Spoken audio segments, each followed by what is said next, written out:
إنما المؤمنون إخوة.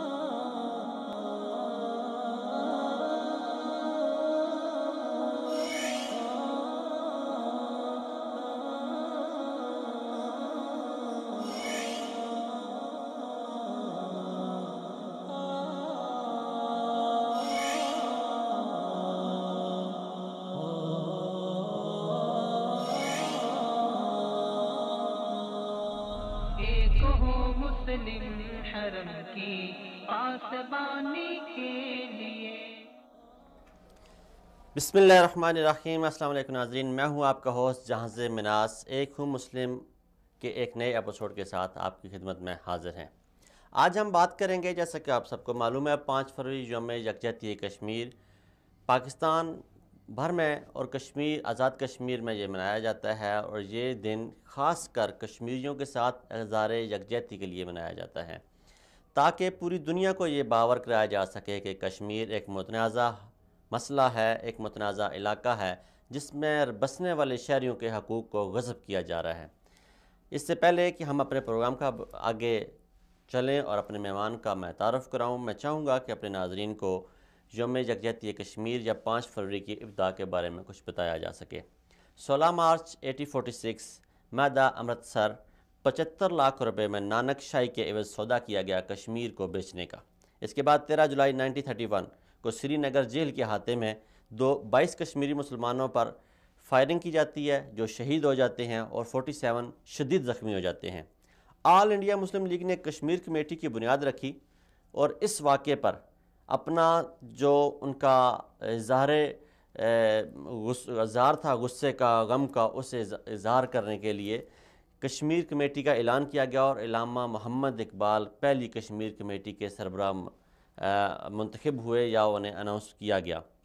19 نومبر 1931 کو تحریک الاحرار نے غیر مسلح جدوجہد اور سول نافرمانی کی ذریعے جموں کشمیر کو آزاد کرانے کی کوشش کی، جو مطالبہ کیا، اور اس کے بعد 1934 میں پہلی بار کشمیریوں کے ساتھ یکجہتی اور ڈوگرا راج کے خلاف ملک گیر ہڑتال کا اعلان کیا گیا، جس میں پورے ملک نے حصہ لیا، اور جمعے کا دن تھا اور یہ ایک کامیاب ہڑتال تھی. 1946 میں قائد اعظم مسلم کانفرنس کی دعوت پر سری نگر کے دورہ کیا، اور قائد اعظم کی دور اندیشی انہوں نے 1946 میں یہ فکرہ کہا تھا کہ کشمیر پاکستان کی شاہرگ ہے.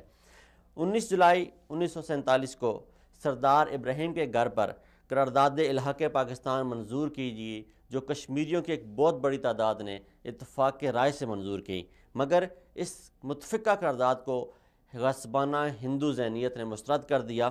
پھر 23 اگست 1947 کو نیلا بٹ کے مقام سے مسلح جد و جہد کا آغاز کیا جاتا ہے، اور فقط 15 ماہ کے جہاد کے بعد آزاد کشمیر کے حصے کو ہندوؤں کے غاصبانہ قبضے سے آزاد کرا لیا جاتا ہے، اور یوں کشمیر کا آدھا حصہ پاکستان کے ساتھ الحاق کر لیتا ہے. اپنی ریاستی وجود کو وہ قائم رکھتے ہوئے آزاد زندگی گزار رہے ہیں اور آزاد فضاؤں میں سانس لے رہے ہیں.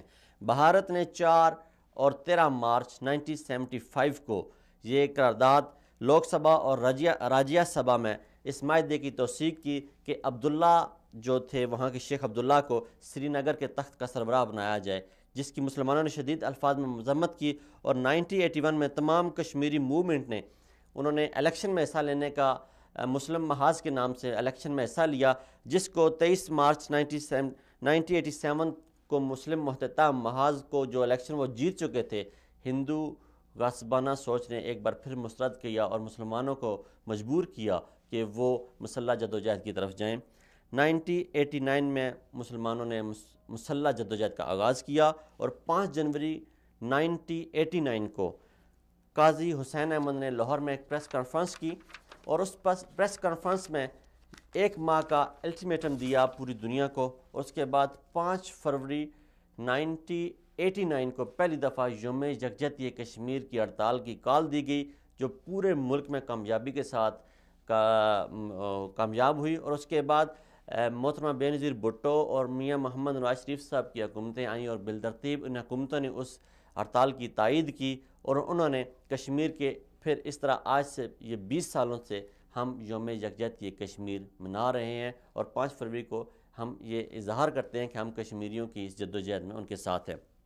اس پہ ایک مختصر نظر کہ کشمیریوں کے ساتھ 1989 سے لے کر 31 دسمبر 2010 تک جو کشمیریوں کے ساتھ ظلم ہوئے ان کی ایک تصویر کشی کے 93,544 کشمیری مرد و زن کو شہید کیا گیا اس عرصے میں 1989 سے لے کر 2010 تک، اور 6,892 زیر حراست مردوں کو نوجوانوں کو شہید کیا گیا، 22,794 خواتین بیوہ ہوئیں اور 1,07,400 بچے یتیم ہوئے، 9,987 عورتوں کی عصمت دری کے واقعات ریکارڈ ہوئے اور 1,05,901 گھروں کو جلا کر خاکستر کر دیا گیا۔ اس پر اقوام عالم کی خاموشی تو ایک سوالیہ نشان ہی تھی، لیکن اسلامی متحدہ اسلام کے جو نام پہ بننے والے ملک ہیں، ممالک ہیں، اور امت اسلامیہ کی مسئلہ کشمیر اور مسئلہ فلسطین پر خاموشی ایک پر اسرار راز ہے۔ ہم کوشش کریں گے آج اس پہ بات کریں۔ ہمارے ساتھ موجود ہیں جناب سید ڈاکٹر انصرام صاحب۔ السلام علیکم ڈاکٹر صاحب۔ وعلیکم بہت السلام مہربانی، ورحمۃ آپ نے اللہ۔ وقت دیا۔ ڈاکٹر صاحب، جیسے کہ ہم نے بات کی مسئلہ کشمیر کی اور مسئلہ فلسطین کی، اور اس طرح کے بہت سارے مسائل ہیں مسلم دنیا کو، تو ہمارے پروگرام کا کیونکہ عنوان بھی ہے ایک ہوں مسلم، تو آپ اس بارے میں کیا رائے رکھتے ہیں؟ آپ کیا کہنا چاہیں گے اپنے ایک تجربہ؟ بسم اللہ الرحمن الرحیم، نحمدہ و نصلی علی رسول الکریم۔ پہلے تو میں شکریہ ادا کرتا ہوں کہ آپ نے مجھے موقع دیا اس پلیٹ فارم پر آ کے کچھ میں گفت و شنود کر سکوں، ہماری خوشی سر۔ اور دوسرے یہ کہ آپ کا جو ٹیلی ویژن چینل ہے روز وصال مثال، جی۔ اچھا، تو اس کا مقصد یہی ہے کہ لوگوں تک میسیج پہنچایا جائے اور لوگوں کو آگاہی پیدا کی جائے۔ در حقیقت میں کیونکہ پیشے کے اعتبار سے ایک اس شعبے سے تعلق رکھتا ہوں کہ جب تک مرض کی تشخیص نہ کی جائے اس وقت تک علاج جو ہے وہ تقریبی ہوتا ہے، فائنل نہیں ہوتا۔ ٹھیک ہے۔ تو اور دوسرا یہ کہ جب بھی کوئی ایسی کیفیت ہوتی ہے جو کہ وبا کی صورت اختیار کرتی ہے، تو ہم ڈاکٹرز تو آگے جاتے ہیں علاج کے لیے، ہم پیچھے جاتے ہیں کہ یہ مرض پھیلا کیسے اور اسے کس طرح پھیلنے سے روکا جائے۔ ٹھیک ہے۔ تو اس سے ہی وبائیں جو ہوتی ہیں وہ کنٹرول کی جاتی ہیں۔ در حقیقت یہ میں نے آپ کو تھوڑا سا اشارہ اس لیے دیا کہ میں کوئی بہرحال سیاستداں نہیں ہوں، نہ ہی اچھا مقرر ہوں، نہ پھر بھی اپنی ایک ذاتی رائے اور جو میری اپنی اسٹڈی ہے اور جس پہ میں نے آرٹیکل بھی لکھا ہے، وہ یہ لکھا ہے کہ پہلے ہمیں یہ دیکھنا چاہیے کہ سب کچھ کیوں ہو رہا ہے اور کیسے ہوا۔ تو اگر آپ تھوڑا سا تاریخ میں پیچھے جائیں تو آپ دیکھیں گے کہ جب ہٹلر نے یہودیوں کو بالکل ہی نابود کر دیا کسی حد تک، اور محدود چند یہودی موجود تھے، تو انہوں نے اپنا ایک پرنسپل اور ایک اصول یہ بنایا کہ ہمیں سب سے پہلے کچھ کام نہیں کرنا ہے، صرف علم کو حاصل کرنا ہے، جو ہمارے دینی اعتبار سے بھی اللہ تعالیٰ نے قرآن میں اور نبی کریم صلی اللہ علیہ وسلم کی احادیث موجود ہے اس سلسلے میں کہ علم وہ بڑی قوت ہے جس سے ہم بہت کچھ حاصل کر سکتے ہیں۔ اور چنانچہ انہوں نے اس پہ عمل پیرا ہو کر انہوں نے کوئی ہڑتال، کوئی پروٹیسٹ، کوئی ہنگامی کیفیت کبھی بھی ڈکلیئر نہیں کی۔ وہ ایک پلیٹ فارم پر، جو نقطہ بہت امپورٹنٹ ہے وہ یہ ہے کہ ایک پلیٹ فارم پر انہوں نے تعلیم کی طرف اپنے آپ کو پوری طور پر کنسنٹریٹ کر کے انہوں نے 3 چیزوں کو اپنے ہاتھ میں لے لیا۔ سب سے پہلی چیز تعلیم، دوسرے اقتصادیہ اکنامکس، اور دوسرے آپ کے دفاع۔ ان سب چیزوں کو اگر آپ سوچیں اور دیکھیں تو آج در حقیقت حکمرانی وہی کر رہے ہیں۔ دوسرا مقصد ان کا ہدف جو تھا وہ بیت المقدس کو حاصل کرنا تھا، جس کے لیے بہرحال بہت لمبی داستان ہے، میں اس میں نہیں جاؤں گا۔ تو برٹش نے ان کو یوگینڈا کا علاقہ دیا کہ بھئی تم وہاں جا کے آباد ہو جاؤ اور اپنا ملک بنا لو، لیکن کیونکہ ان کا پرائمری آبجیکٹو تھا، مقصد تھا، وہ مقصد بیت المقدس ہی تھا، تو اس پہ کوئی 2 رائے نہیں تھی، سب کی ایک ہی رائے تھی ان میں، ان کی قیادت میں، ان کے اس میں۔ تو اس صورت میں انہوں نے اس طرف کام کرنا شروع کیا۔ تو انہوں نے پھر ہمارے دین اسلام کا مطالعہ اس طریقے سے شروع کیا کہ جس سے وہ ہمارے دین کو صحیح طور پر سمجھ سکیں. انہوں نے پڑھنا شروع کیا ان بٹوین دا لائنز، بین السطور، اور ایک اندازہ ہی لگایا کیونکہ آپ معلوم ہے انڈیا میں بھی انگریزوں کی حکومت رہی سب کچھ، لیکن انہوں نے مسلمانوں کی نفسیات کا اندازہ لگایا کہ مسلمانوں کو ہم کیسے کنٹرول کر سکتے ہیں. تو اس کا انہوں نے اندازہ یہ لگایا کہ ہم اگر ڈائریکٹلی کسی مسلمان کو یہ کہہ دیں کہ نعوذ باللہ خدا نہیں ہے، تو بڑے سے برا مسلمان جوتے اتار کے 10 مار دے گا. ٹھیک ہے. تو انہوں نے اندازہ لگایا کہ یہ بہت جذباتی قوم ہے اور ان کو اس طرح ہم کنٹرول نہیں کر سکتے. کس طرح کنٹرول کر سکتے ہیں کہ ہم ان کو گروہ میں تقسیم کر دیں، سمجھا، اور ان پر انڈائریکٹلی صحافت کے ذریعے وہ اپنی عادات کو ہوا میں چھوڑ دیں. یعنی وہ کسی کے پاس ذاتی طور پر کہنے نہیں گئے، بلکہ میڈیا کے تھرو انہوں نے وہ کچھ اپنے طریقہ عمل جو وہ سمجھ سکتے تھے جس سے مسلمان اپنی راہ سے ہٹ سکتا ہے، وہ انہوں نے طریقے استعمال کر کے انہوں نے اس عمل کو جب کیا تو پھر خلافت کا سلسلہ بھی ختم ہوا مسلمانوں سے، آخری خلیفہ جو تھے اس کے بعد سے. اور پھر ہمارے یہاں ایک خلیفہ کے دور میں تو میڈیا نہیں، بالکل بہرحال میڈیا تو نہیں تھا، نہیں میڈیا نہیں تھا، لیکن انہوں نے یہ میں پلاننگ کا ایک پورا سسٹم بتا رہا ہوں. یہ کوئی وہ چیز نہیں ہے جیسے میں نے آج کہی ہو کل ہو گئی، اس میں برسوں لگے انہیں اس کام کرنے کے لیے.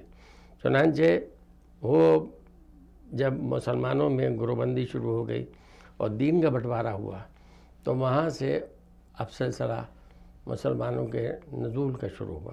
یہ میری اپنی ذاتی ایک رائے اور میرا اپنا مطالعہ ہے. ٹھیک ہے، سمجھا. تو اس صورت میں کیا ہوا کہ آپ یہ دیکھیے کہ نہ ہم دینی طور پر ایک مرکز پہ ہیں. سیاست کی تو میں بات نہیں کر رہا ہوں، وہ تو ایک الگ دوسرا تصویر کا رخ ہے. لیکن جو چیز ہمیں بچا سکتی تھی اور بچا سکتی ہے وہ یہ ہے کہ ہم اپنے آپ کو پہلے استحکم کریں اور ایک جیسے آپ نے کہا ایک مسلم امت بن کے ہم اگر کھڑے ہوں گے تو پھر ہم اپنے مقاصد کو کسی حد تک حاصل کر سکتے ہیں. لیکن اگر اس طریقے سے ہم متفرق رہے تو پھر یعنی امکانیات جو ہیں وہ بڑے محدود ہیں، کیونکہ انہیں معلوم ہے کہ یہ چیخ سکتے ہیں، کچھ کر نہیں سکتے، یعنی کچھ کر نہیں سکتے، کیونکہ انہوں نے ہمیں ایک یہ سمجھ لیے کہ ہمیں جو یوز کر رہے ہیں وہ ایک بھکاری کے طور پر استعمال کر رہے ہیں. کہ جیسے ہم جاتے ہیں نا تو کہتے ہیں بھائی ہمیں اتنے پیسے دے دو. ٹھیک ہے. تیسرا مسئلہ یہ ہوا کہ ہم نے اپنی سوچ کو معدوم کر دیا. ٹھیک ہے، سمجھا. اور یہ بہت بڑا نقطہ ہے. ٹھیک ہے، کہ ہم دوسروں کے تابع ہو گئے. جو ہمیں جیسے ڈائریکشن مل گئی اسی لائن میں ہم نے کام کرنا شروع کر دیا. اور یہ سب سے بڑا ہینڈی کیپ تھا، چاہے وہ ہمارے سیاستداں ہوں چاہے وہ علماء کرام ہوں، کہ انہوں نے نہ دین کو اس طریقے سے پڑھا کہ اس سمجھ کے، کیونکہ ہمارے دین میں کسی چیز کی کمی نہیں ہے، ہم کسی کے محتاج نہیں ہیں. دنیا کے کسی شعبہ فکر میں عمل میں آپ چلے جائیے، اقتصادیت ہو، جنگیں ہوں، عملی زندگی ہو، سارے مشکلات کا حل ہمارے دین میں موجود ہے. ٹھیک ہے، سمجھا. لیکن ہم نے اس کو چھوڑ دیا کیا، بلکہ اس پہ سوچنے کی ہم نے یعنی کوشش بھی نہیں کی کہ ہم اس کو سوچ کر صحیح معنوں میں اس کو ایک صحیح ڈائریکشن دے سکیں. سمجھ آ رہا ہے. تو یہ چیز جو ہے یہ اصل میں بیسیکلی ہمیں جو اس وقت فقدان ہے اور جو ہمیں نہیں ہے، پاکستان میں تو ہے ہی، جو بھی ہے وہ تو اپنی جگہ پر ہے، لیکن امت مسلمہ میں پورا یہ فقدان پایا جاتا ہے. اور وہ اپنے طور پر مطمئن ہے کہ وہ جو مقصد حاصل کرنا چاہتے تھے انہوں نے مقصد حاصل کر لیا. اس کے بعد اب اگر سوال پیدا ہوتا ہے تو پھر ہماری سیاسی قیادت جو کہ ان چیزوں کو متحرک کر سکتی تھی، تو وہاں پر بھی ہم ایک پلیٹ فارم پر سنسیئرلی اس چیز کو پیش نہیں کر سکے. کتنی اسلامی ممالک ہیں جو کہ یونائٹڈ نیشنز کی ممبر ہیں، سمجھا. وہ اگر صرف ایک ہی قدم اٹھا لیں کہ بھئی ہم یونائٹڈ نیشنز کا بائیکاٹ کرتے ہیں، ہم نہیں آئیں گے. کیونکہ ہماری جب بات سنی نہیں جاتی، ہماری باتوں پہ کچھ عمل نہیں ہوتا، ہمارے عمل کو تو نوٹس میں لیا جاتا ہے، اور دوسرا جو عمل کرتا ہے اس کو نوٹس میں لا کر اس کے مسلمانوں کو اس کا محرک سمجھا جاتا ہے کہ ہم جو ہے وہ تخریب کاری کر رہے ہیں، ہم جو ہے وہ دہشت گردی کر رہے ہیں. ایک فلسطین میں ایک اسرائیلی مرتا ہے تو اس کے لیے تو بڑا شور شرابہ ہوتا ہے. 25 بچے اور 25 مسلمان مرتے ہیں تو دنیا اس پہ خاموش ہوتی ہے کہ جیسے انہوں نے کچھ کیا ہی نہیں ہمارے ساتھ.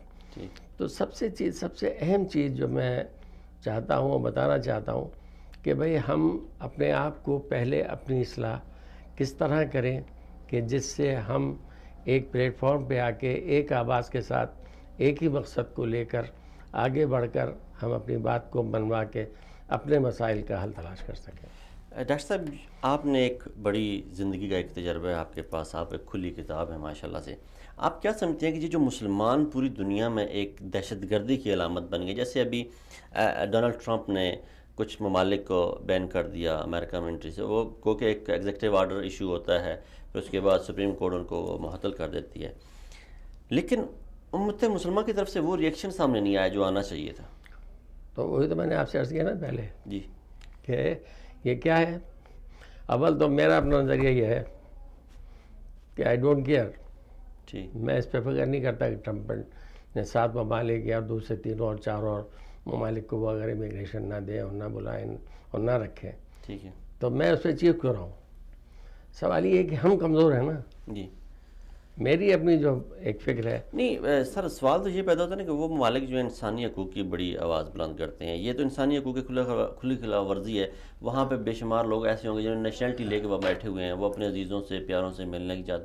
لیکن مسئلہ یہ ہے کہ اسلامی دنیا کے جو سربراہان تھے، یا اگر عالم اسلام اس جگہ پہ یکجا ہو جاتا ہے کہ آج 7 ممالک کو اس نے کیا، یہ اگر کوئی امریکہ نہ جائے، بے شمار لوگ زندگی میں امریکہ نہیں گئے، ان کو گزارا ہوتا ہے، امریکہ نہ کوئی جائے تو وہ بڑا مسئلہ نہیں ہے. مسئلہ یہ ہے کہ ایک سمبولک ہے آپ کی انسلٹ کا، آپ کو وہ بے عزت کر رہے ہیں. اس کے لیے آج اگر وہ 7 ممالک ہے، کل اور باقی 7 ممالک اس میں شامل رہتے ہیں، پھر اور 7 ممالک شامل، اس طرح سارے 54 وہ جو بلاک ہے مسلم ممالک کا اس کو الگ ہی کر دیتے ہیں. یونائٹڈ نیشن تو امریکہ میں، وہاں یہ لوگ جا کے اپنا احتجاج بھی ریکارڈ نہیں کرا سکیں گے. نہیں دیکھیے نا، وہی میری بات آ رہی ہے جو میں نے آپ سے کہا کہ دیکھیے آپ اگر دینے والا ہاتھ ہے آپ کا تو آپ سننے والے ہیں. آپ سنانے والے بھی ہیں اور سننے والے بھی ہیں. لیکن جب لینے والا ہاتھ ہے نا تو وہاں پر پھر ہماری، جیسے میں نے کہا کہ قیادت کا جو بڑا فقدان ہے وہ اسی وجہ سے ہے کہ وہ کس بیسس پر، کس گراؤنڈ پر جا کر اپنے احتجاج کو ایک پرزور طریقے سے، کہ جس طرح دوسری قومیں بھی ادر دین امریکہ وہ اس کو سپورٹ کر سکیں. سمجھے؟ یہ تو وہ ہے کہ جو یعنی جسے کہتے ہیں جس کی لاٹھی اس کی بھینس. اب آپ کے یعنی یونائٹڈ نیشنز میں کیا ہے، ویٹو استعمال کرنے کا کسے حق ہے؟ ایک آدمی کا ووٹ جو ہے وہ سارے ریزولوشن کو کینسل کر سکتا ہے. حالانکہ کون سا جمہوری نظام ہے؟ یہ تو طاقت کا نظام ہے. یہ طاقت کا نظام ہے، جو طاقتور ہے اس کا نظام. جو میری ہے میں کر رہا ہوں، آپ کر لیجیے، کر سکتے ہیں. لیکن میں یہ کہنا چاہتا ہوں کہ ہمیں اس بات پہ ایک ہمارے لیے لمحہ فکر ہے کہ ہم کب تک ان تمام ماضی کی چیزوں کو یاد کر کے روتے رہیں گے، چیختے رہیں گے، مگر ہم اپنے آپ کی اصلاح نہیں کریں گے. ڈاکٹر صاحب، آپ کا پوائنٹ آ گیا کہ جب تک ہم اپنے آپ کی اصلاح نہیں کریں گے تب تک ہم یکجا نہیں ہو سکتے. بہت شکریہ ڈاکٹر صاحب، آپ نے ہمیں وقت دیا. اب جی ناظرین، ڈاکٹر انسام صاحب تھے ہمارے ساتھ، انہوں نے اپنی زندگی کا ایک بہت تجربہ ہمارے ساتھ بیان کیا. انشاءاللہ ان سے پھر تفصیلی گفتگو ہماری ہوگی. بریک پہ ہم جائیں گے، اور بریک پہ جانے سے پہلے میں آپ کو بتا دوں کہ آج آپ لائیو ہمیں دیکھ رہے ہیں. اگر آپ کو لائیو دیکھنے میں کوئی پرابلم آ رہی ہے تو آپ www.wisal.tv پہ جائیں اور ہمیں wisal.tv پہ wisal.urdu.tv پہ جائیں اور آپ ہمیں لائیو دیکھ سکتے ہیں. اور ہماری اپلیکیشن آپ ایپل سٹور اور سیمسنگ یا اینڈرائڈ سے بھی ڈاؤن لوڈ کر سکتے ہیں، اور آپ جو اسکرین پہ نمبر شو ہو رہا ہے اس پر لائیو کال بھی کر سکتے ہیں. بریک پہ کے بعد ہمارے ساتھ ہوں گے پاکستان کے ماہر ناز صحافی، نیشنل پریس کلب کے سابق صدر جناب فاروق فیصل صاحب، ہم ان سے تجزیہ ان کا لیں گے کہ وہ کیا کہتے ہیں کہ اسلامی دنیا کیسے ایک بلاک بن سکتی ہے، کیسے ایک پیج پہ اکٹھے ہو سکتے ہیں، اور کشمیر کے مسئلے پہ ہمارا میڈیا کشمیر اور فلسطین کے مسئلے پہ کیا رائے رکھتا ہے، ان سے ہم بات کریں گے۔ بریک کے بعد وہ ہمارے ساتھ ہوں گے اسٹوڈیو میں۔ ایک چھوٹا سا بریک، ہمارے ساتھ رہیے۔ انما المؤمنون اخوة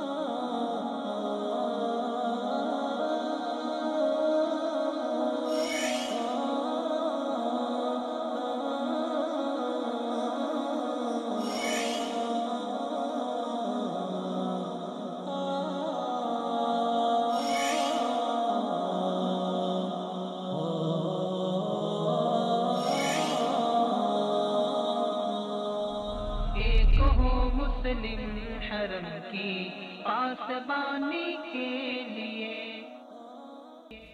welcome back after the break. ناظرین، بریک پہ جانے سے پہلے ہمارے ساتھ تھے موجود ڈاکٹر انسلام صاحب، ہم ان سے بات کر رہے تھے، انہوں نے اپنی لائف کے تجربے کے حساب سے ہمیں بڑی باتیں بتائیں۔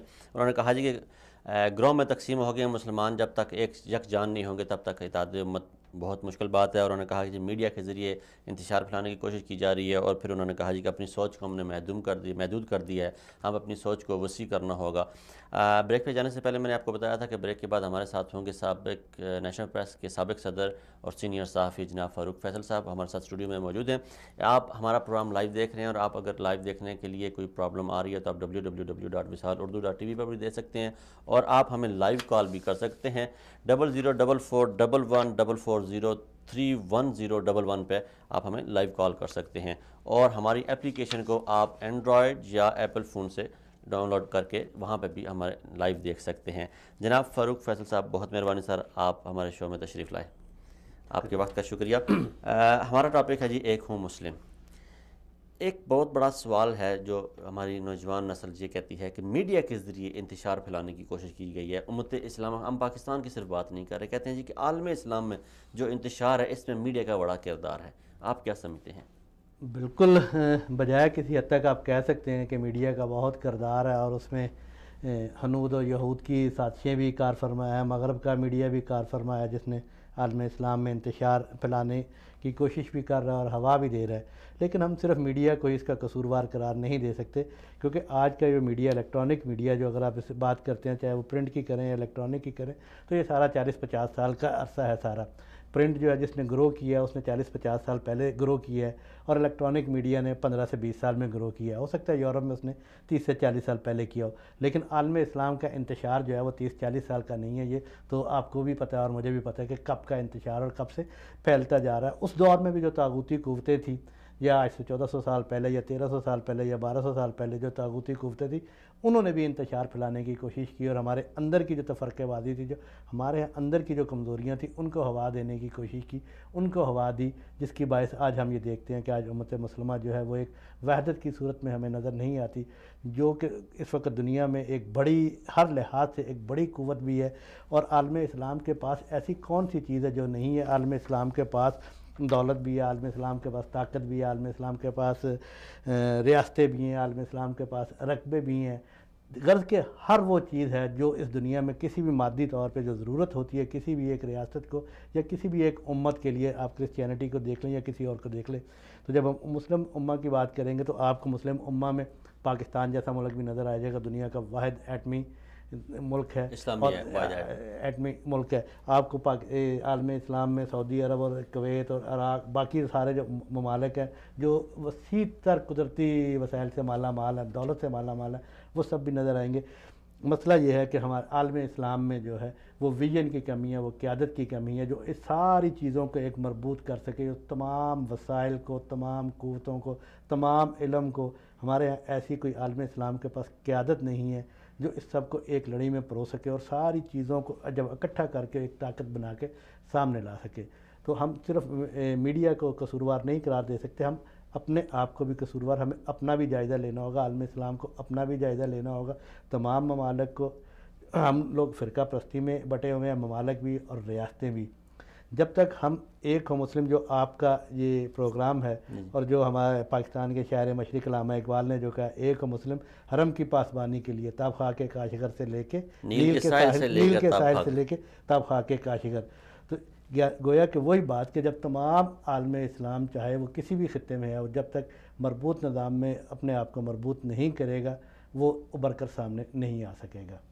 ٹھیک ہے، آپ نے بڑی ڈیٹیل سے بات کی۔ آپ کیا سمجھتے ہیں کہ میڈیا کیا کردار ادا کر سکتا ہے؟ جیسے مختلف این جی اوز کو کسی خاص ٹاپک کے لیے لگایا دیا جاتا ہے، وہ اس موضوع پہ کام کرتی ہیں، مختلف لوگوں کو مختلف ٹاسک دے دیے جاتے ہیں۔ اس طرح ایک میڈیا آج کل کے زمانے میں ایک بہت بڑا ہتھیار ہے، ایک بہت بڑا ٹول ہے جسے ہم یوز کر سکتے ہیں، ہماری یوتھ یوز کر سکتی ہے، ہمارے میڈیا میں بیٹھے ہوئے میڈیا مالکان اسے یوز کر سکتے ہیں۔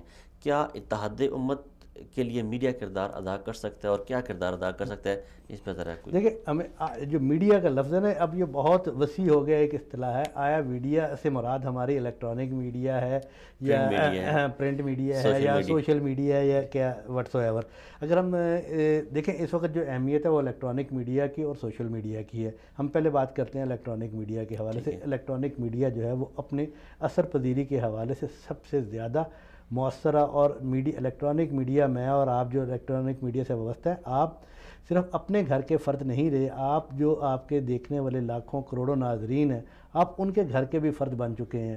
آج یہ ٹی وی جو ہے یہ ہر کمرے میں موجود ہے۔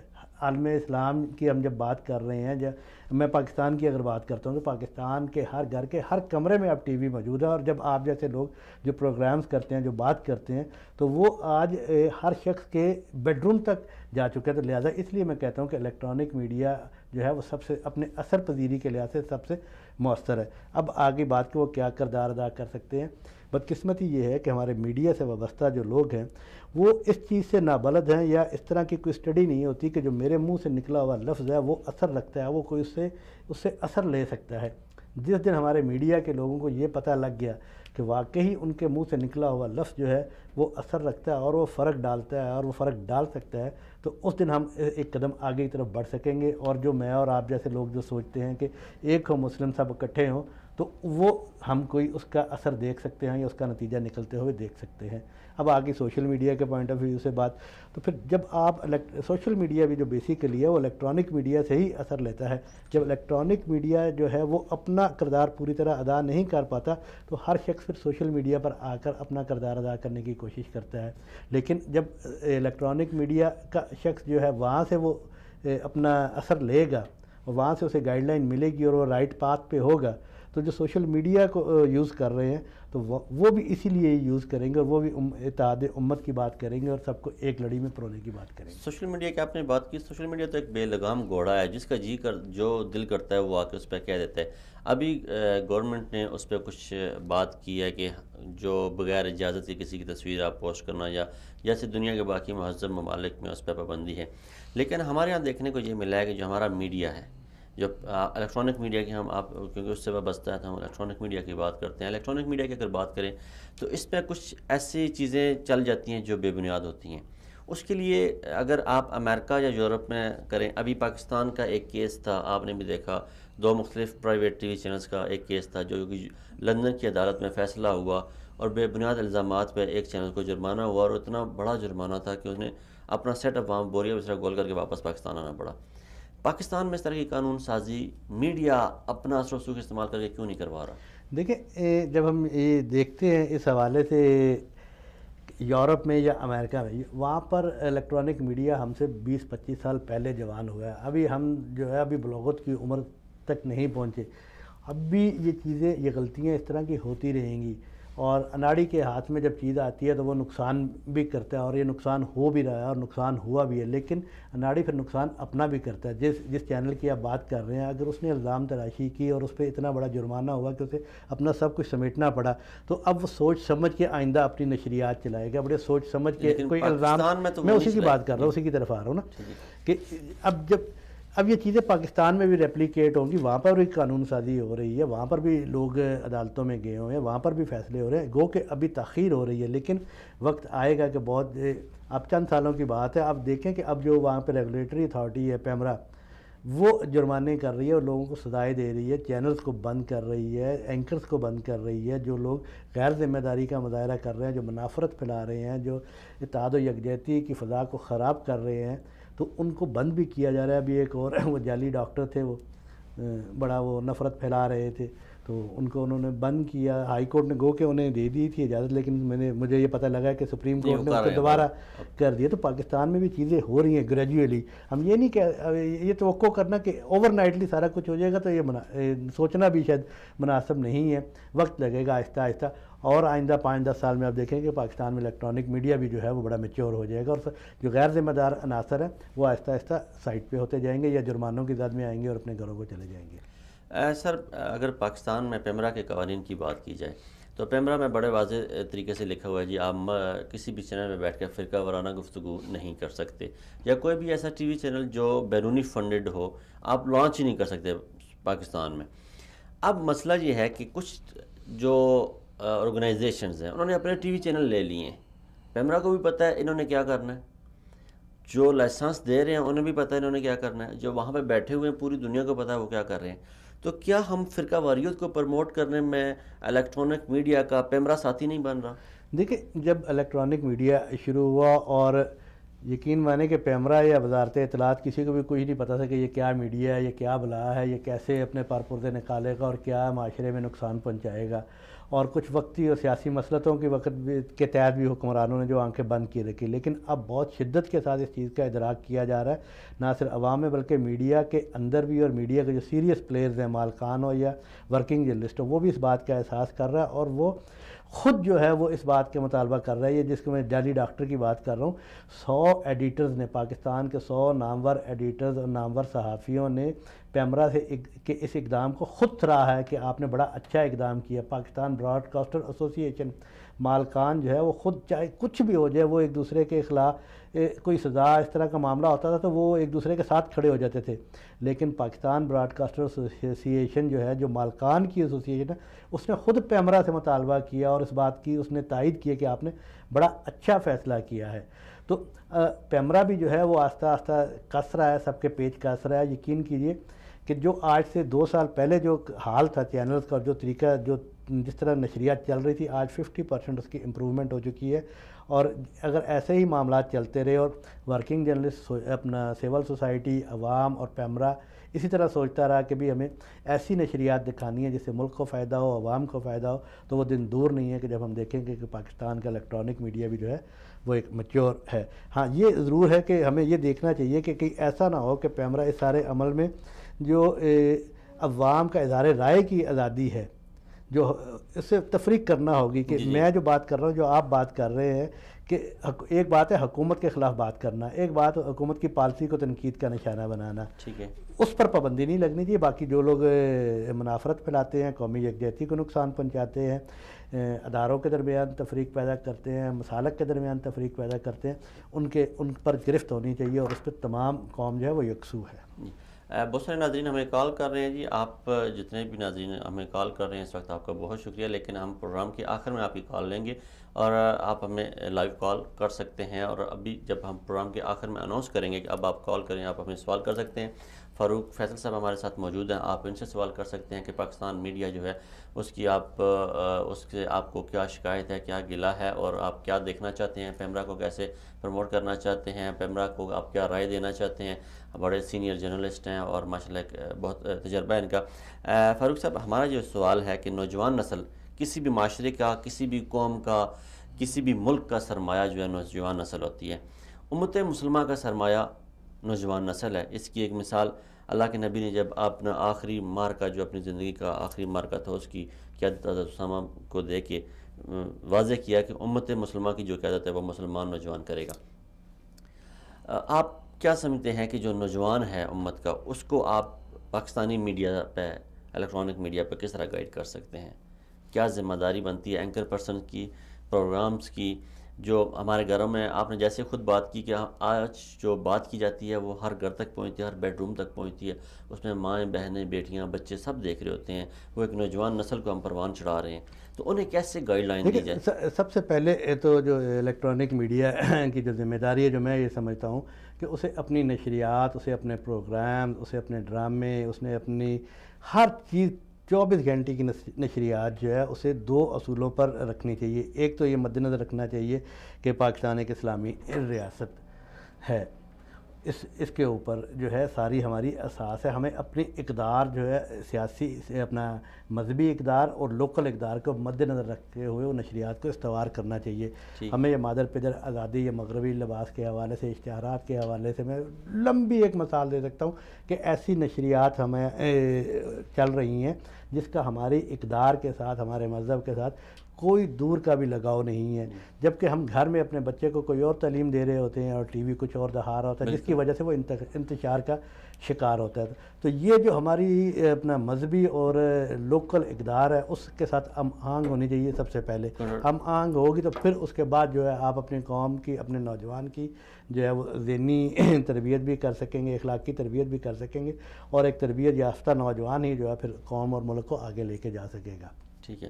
تو جیسے آپ نے بات کی کہ ایک آپ کا جرنلسٹ جو ہیں آپ کی ایسوسیشن ہے اس میں اٹھنا بیٹھنا ہے, تو اس میں آیا اس حوالے سے کوئی بات کی جاتی ہے, کوئی نقطہ نظر رکھا جاتا ہے کہ ہم جو ہیں پاکستانی اب ایک بہت محدود سوچ تک ہم صرف پاکستان, یا ہمارے بعض دفعہ میں نے بڑے سینئر جرنلسٹ کو دیکھا ہے کہ وہ جب بات کر رہے ہوتے ہیں تو وہ صرف ایک مخصوص سرکل ہوتا ہے ان کو, اس سے باہر وہ نکلتے نہیں ہیں. جب ہم بی بی سی, CNN ان اداروں کی یا ٹائمز آف انڈیا کی یا نیوز یارک ٹائم کی پڑھیں تو وہ انٹرنیشنل ایشو ڈسکس کر رہے ہوتے ہیں.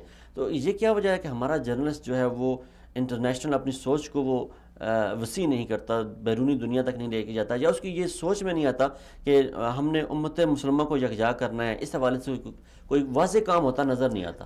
دیکھیں دو چیزیں ہیں. پہلی بات تو یہ ہے کہ الحمدللہ پاکستان میں ایسے صحافی موجود ہیں جو انٹرنیشنل اداروں میں کام کر رہے ہیں, BBC ہو, وائس آف امریکہ ہو, وائس آف جرمنی ہو, یا جو بھی نیم اٹ, کہ کوئی بھی آپ دنیا کا بڑا ادارہ لیں وہاں پہ الحمدللہ آپ کو پاکستان کا صحافی کام کرتا ہوا نظر آئے گا.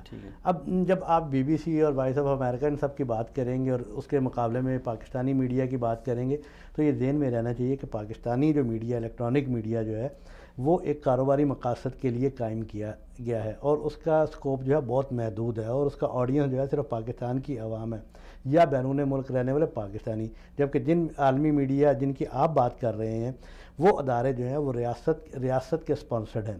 یہ ریاستوں کی ذمہ داری ہے, یہ مسلم ریاستوں کی ذمہ داری ہے, یہ OIC کی ذمہ داری ہے, اور OIC کے چارٹر میں یہ موجود تھا کہ ایک ایسا میڈیا ہاؤس یا ایسا میڈیا قائم کیا جائے گا جو گلوبلی جو ہے عالم اسلام کی نمائندگی کرے گا, کیونکہ ویسا میڈیا ہاؤس بنانے کے لیے بہت زیادہ وسائل کی ضرورت ہے جو ایک انفرادی شخص یا ایک گروپ یا چند افراد مل کے نہیں کر سکتے. یہ ریاستیں مل کر ہی ایسا ادارہ بنا سکتی ہیں. تو ہم اپنے میڈیا سے متعلق لوگوں اور میڈیا ہاؤسز سے متعلق لوگوں کو اس کا قصوروار نہیں قرار دے سکتے. یہ قصور اگر ہم کہیں گے تو پھر مسلم ریاستوں کا قصور ہے, یا مسلم ریاستوں کی جو تنظیم ہے, تنظیم اسلامی OIC, ان کا قصور ہے. وہ فنڈ مہیا کرے تو آپ کو عالم اسلام میں بے تحاشا صحافی ملیں گے. یہ نہیں کہ صرف میں پاکستان کی بات کر رہا ہوں, آپ کو سعودی عرب پورے عالم اسلام سے جو صحافی ہیں وہ ان عالمی اداروں میں کام کر رہے ہیں. اب ترکی ایک ادارہ بنا رہا ہے TRT, وہ اس پیمانے پر بنا رہا ہے. آپ پتہ نہیں اس السلام علیکم, کون صاحب کہاں سے بات کر رہے ہیں؟ جی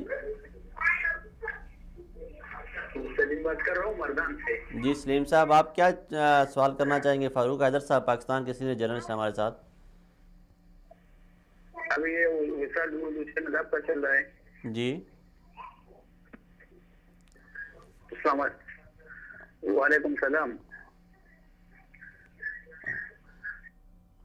اچھا, موسٹلی لوگ جب کال کرتے ہیں تو وہ اپنے پیچھے ٹی وی کی آواز ہوتی ہے. جی آپ بات جاری رکھیں. آپ بات کر رہے تھے کہ ایک میڈیا ہاؤس جو ترکی کے, یہ نہیں کہ پاکستان کے میڈیا ہاؤس کی بات کر رہے ہیں. ترکی میں ایک میڈیا ہاؤس بن رہا ہے, ترکی کی حکومت کر رہی ہے, اسے اسپانسر کر رہی ہے, اور ان کی اناؤنسمنٹ یہی ہے کہ وہ جو ہے وہ اس پیمانے پر کر رہے ہیں. انہوں نے سارے عالم اسلام سے, ساری دنیا سے جو ہے مسلم صحافی وہاں پہ بھرتی کیے ہیں اور انہیں لے کے گئے ہیں. قطر والوں نے الجزیرہ شروع کیا تھا, اس کا پتہ نہیں کیا اسٹیٹس ہے, وہ بھی بڑا ادارہ, لیکن وہ پھر ایک ریاست اور ایک خاص حوالے سے. ترکی کا بھی اپنے ترکی کے حوالے سے اگر ہم نے عالم اسلام کے پوائنٹ آف ویو سے دیکھنا تو پھر ہم یہی سمجھتے ہیں کہ OIC کی یہ ذمہ داری بنتی ہے کہ وہ وسائل مہیا کرے. تو عالم اسلام میں نہ ٹیکنیکل لوگوں کی کمی ہے, نہ پڑھے لکھے لوگوں کی کمی ہے, نہ صحافیوں کی کمی ہے, نہ ٹیکنیشینس کی, کسی چیز کی کوئی کمی نہیں ہے, سب چیزیں موجود ہیں. اگر آپ BBC کی بات کریں گے, BBC اردو میں سارے پاکستان یا انڈیا سے لوگ گئے ہوئے ہیں مسلمان. اسی طرح عربی سروسز سارے عرب دنیا سے لوگ گئے ہوئے ہیں.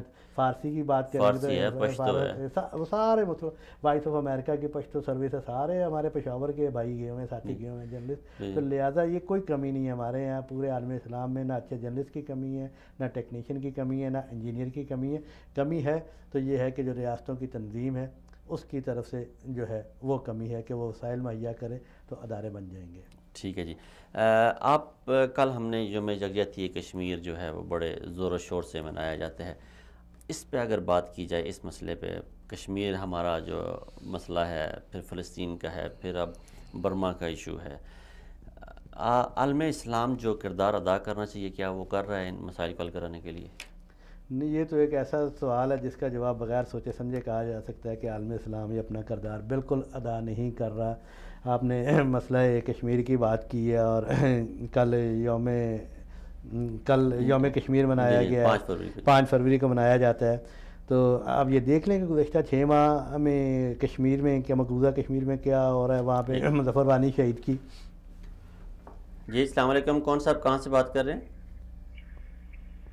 محمد سلیم مردان سے بات کر رہا ہوں. آپ کی کال پتہ نہیں کٹ ہو گئی. آپ پیچھے اپنا ٹیلی ویژن بند کر کے بات کریں. جی سلیم صاحب، آپ کا کیا سوال ہے کہ پاکستانی میڈیا کو اتحاد امت کے لیے کیا کرنا چاہیے؟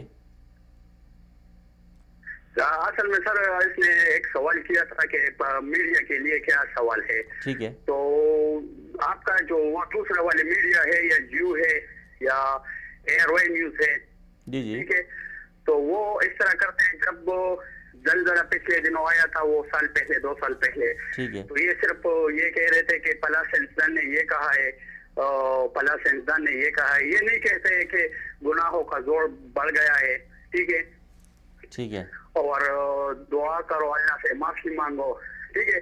پتہ نہیں یہ ایسا تاثر دیتے ہیں کہ یہ جیو والا یہ ہے یا ایئر وائی والا یہ لوگ جو ہے نا، یا یہودی ہے یا کوئی عیسائی ہے یا کوئی ہندو ہے، بالکل اس دوران اللہ کا نام ہی نہیں لیتے. ٹھیک ہے، یہ آپ کا سوال آ گیا جی، ہم رکھتے ہیں یہ سوال آپ کا.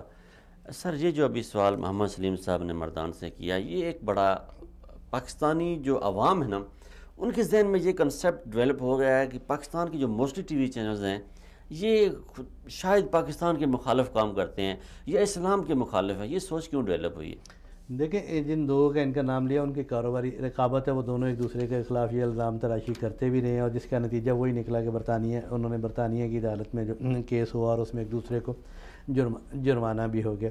یہ ذہن میں رہنا چاہیے کہ یہ جو الیکٹرانک میڈیا ہے، یہ جن لوگوں نے جو اس کو نکال رہے ہیں، جو چلا رہے ہیں، وہ کاروبار کر رہے ہیں، وہ تبلیغ دین کا کام نہیں کر رہے ہیں.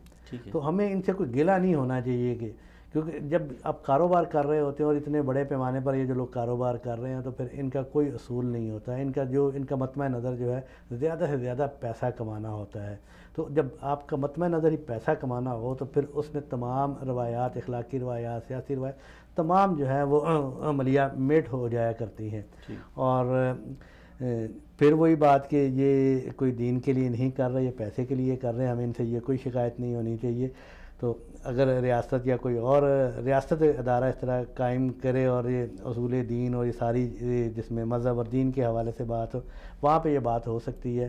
لیکن جہاں پر پیسہ کمانا ہے، ویسے تو اسلام نے دیکھے پیسہ کمانے سے منع نہیں فرمایا اسلام نے، اور جائز ذرائع سے، اور اس کے سارے طریقے بھی بتائے ہیں. لیکن بدقسمتی یہ ہے کہ وہ سارے طریقوں کو نظر انداز کر کے جو ہے اسلام نے اصول تجارت بھی بیان کیے ہیں، اسلام نے اصول کاروبار بھی بیان کیے ہیں کہ آپ اس طریقے سے مت کاروبار کریں جس سے معاشرے میں تفریق پیدا ہو.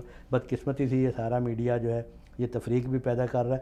لیکن میں پھر یہی کہہ رہا ہوں کہ وقت آ رہا ہے کہ چیزیں بہتر ہو رہی ہیں. جو آج سے 2-3 سال پہلے تھا آج وہ نہیں ہے. لوگوں میں ادراک ہو رہا ہے، عوام میں ہو رہا ہے، سیاستدان میں ہو رہا ہے، بیوروکریٹ میں ہو رہا ہے، جوڈیشری میں ہو رہا ہے، فوج میں ہو رہا ہے، خود میڈیا کے اندر ہو رہا ہے، میڈیا کے اندر بات ہو رہی ہے. سر ایک سوال یہاں پہ یہ پیدا ہوتا ہے، یہ سوچ لوگوں میں اس وجہ سے پیدا ہوتی ہے کہ خبر ہم اس چیز کو کہتے ہیں جو اس کا تعلق کسی ایک گروہ سے، کسی گروپ سے، یا کچھ لوگوں کو وہ متاثر کرے یا اس سے ریلیٹڈ ہوں، وہ لوگ کو افیکٹ کرے ان لوگوں کو. کیونکہ ہم پیمرا کے انڈر نہیں آتے، اس لیے ہم سوال یہ کر سکتے ہیں کہ ممتاز قادری کو پھانسی دی جاتی ہے، ایک بہت بڑا مجمع وہاں پہ جمع ہوتا ہے، لاکھوں ہزاروں لوگ آتے ہیں وہاں پہ، اس کو خبر نہیں بنایا جاتا. مدارس کے طلباء نیشنل اسمبلی کے سامنے جا کے دھرنا دیتے ہیں، اس کو خبر نہیں بنایا جاتا. مدارس کے طلبہ نیشنل پریس کلب کے سامنے جا کے دھرنا دیتے ہیں، اس کو خبر نہیں بنایا جاتا. دوسری طرف کسی عورت کا دوپٹہ موٹر سائیکل میں آ جاتا تو وہ خبر بن جاتی ہے، کوئی چھت سے گر کے کسی کا پاؤں ٹوٹ جاتا ہے تو وہ خبر بن جاتی ہے، کوئی بارش میں سلپ ہو کے گر جاتا ہے تو اس کی خبر بن جاتی ہے. لیکن لاکھوں ہزاروں کا مجمع جمع ہوتا ہے، سینکڑوں لوگ جمع ہوتے ہیں، احتجاج کرتے ہیں، وہ خبر نہیں بنتی.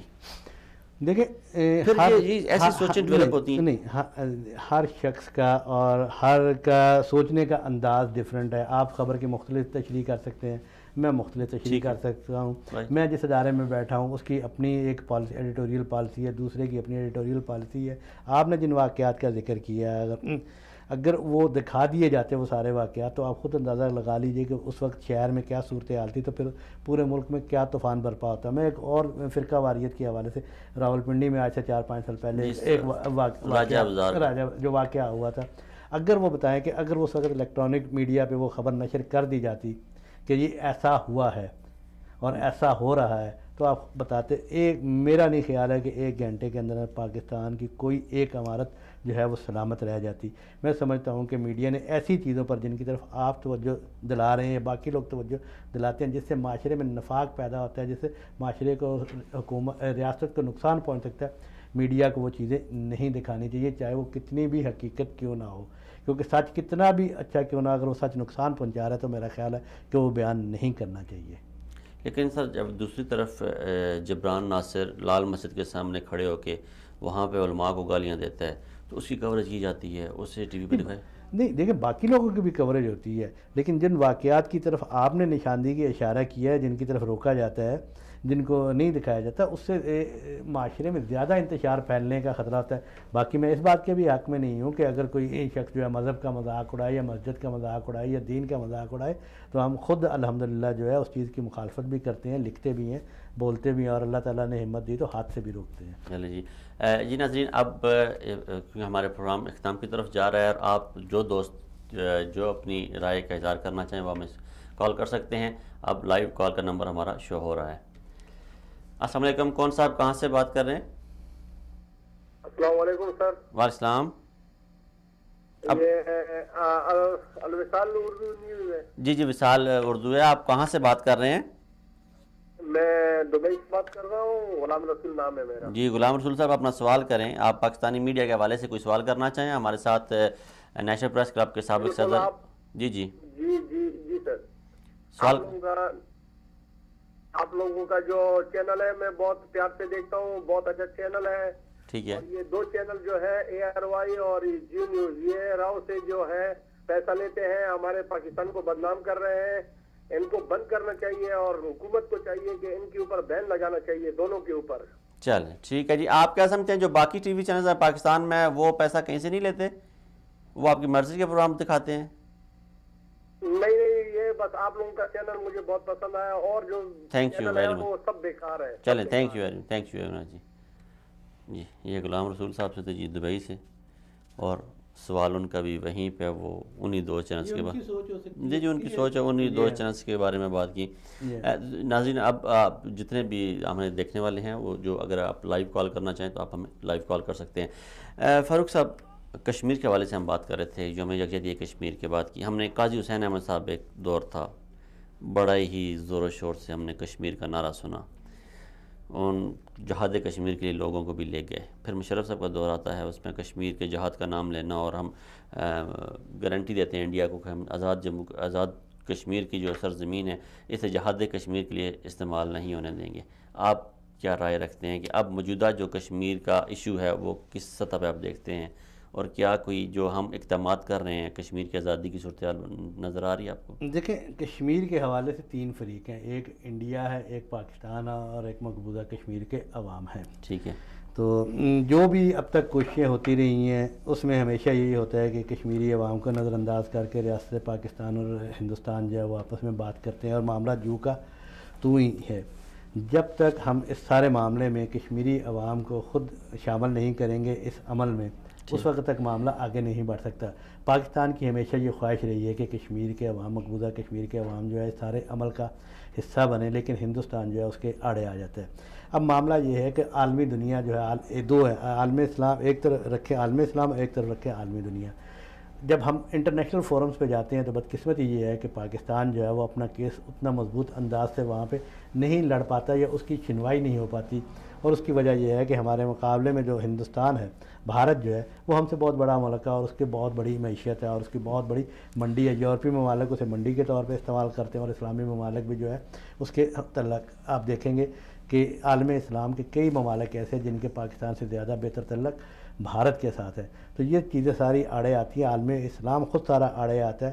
تو یہ بدقسمتی ہم یہی کہہ سکتے ہیں مسلمانوں کی بھی اور کشمیر کے مسلمانوں کی بھی کہ عالم اسلام کا حکمران جو ہے اسے وہ خواب غفلت میں سویا ہوا ہے، اسے اس چیز سے کوئی غرض نہیں ہے کہ کیا ہو رہا ہے کیا نہیں ہو رہا ہے۔ اللہ مغفرت کرے قاضی حسین احمد صاحب کی بھی، یہ جو 5 فروری کا دن منایا گیا تھا یہ 1989 میں سب سے پہلے انہوں نے یہ کال دی تھی، اور اس کے بعد یہ نواز شریف کی حکومت تھی پنجاب میں، پھر انہوں نے تعطیل کا اعلان کیا، پھر بےنظیر محترمہ بےنظیر نے تعطیل کا اعلان کیا۔ وہ دن اور آج کا دن ہم سال بعد 5 فروری مناتے ہیں۔ اب یہ دیکھیں کہ ہمارے یہاں کشمیر کمیٹی بھی ہے پارلیمنٹ کی، جیسے کہ سربراہ مولانا فضل الرحمان صاحب ہے۔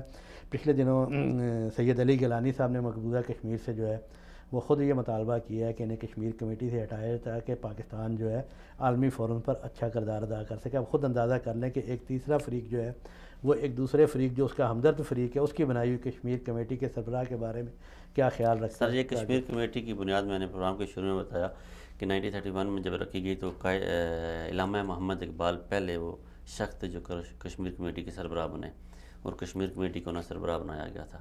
پھر یہ کشمیر کمیٹی پاکستان میں بنی اور اسے کشمیر کمیٹی کا نام دیا گیا اسی مسلم لیگ کے نام سے۔ تو اس کے جو سربراہ ہیں اب وہ ان کی یہ حالت ہے کہ وہ انٹرنیشنلی کسی جگہ جا کے انگلش میں بات نہیں کر سکتے اور اپنا میسج کنوے نہیں کر سکتے۔ ناظرین، ہمارے ساتھ تھے فاروق فیصل صاحب، نے بڑے ہی جامع انداز اور بہت ہی پیارے انداز میں باتیں کی، اور ہم نے جو سوال کیا اس کا ایک انتہائی جامع جواب دیا، کیونکہ وہ ایک سینئر صحافی اور ماشاءاللہ الفاظ کا استعمال بڑے اچھے طریقے سے جانتے ہیں اور بہت مطمئن طریقے سے ہمیں ہر بات کا جواب دیا اور زبردست جواب دیا۔ فاروق صاحب، آپ کا بہت شکریہ، آپ نے ہمارے سوالات کا جواب دیا، آپ نے وقت نکالا، ہمارے ساتھ رہے، اور ہم آپ کے انتہائی مشکور ہیں۔ ناظرین، ہم نے بات کی کشمیر کے حوالے سے، مسئلہ کشمیر کی بات کی، تو مسئلہ کشمیر پہ حوالے سے کچھ گزارشات ایسی ہیں جو کی جا سکتی ہیں کہ پاکستان کو اس وقت فی الفور کیا کرنا چاہیے۔ پارلیمنٹ کا ایک مشترکہ اجلاس ہونا چاہیے جس میں یہ واضح طور پہ کہا جا سکے کہ کشمیر کو اقوام متحدہ کی قراردادوں کے علاوہ کوئی اور حل کشمیر کے لیے قابل قبول نہیں ہے۔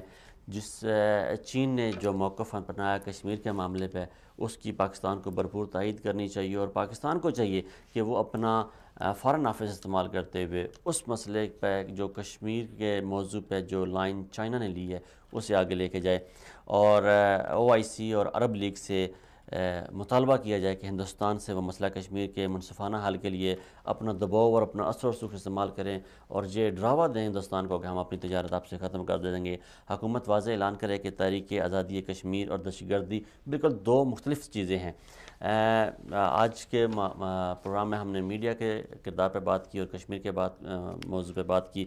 اپنا پروگرام کا اختتام اس آخری شعر پہ کریں گے کہ جڑا ڈالی تھی کشتیاں تم نے اندلس کے ساحل پر، مسلمان پھر سے تاریخ دہرانے کا وقت آیا ہے، چلے تھے 313 جہاں سے تم مسلمانوں، انہی ماضی کی راہوں پہ لوٹ جانے کا وقت آیا ہے۔ اپنے ہوسٹ جہاں زمناز کو اجازت دیجیے، انشاءاللہ اگلے ہفتے ایک نئے مہمان کے ساتھ آپ کی خدمت میں حاضر ہوں گے، تب تک کہ اللہ حافظ۔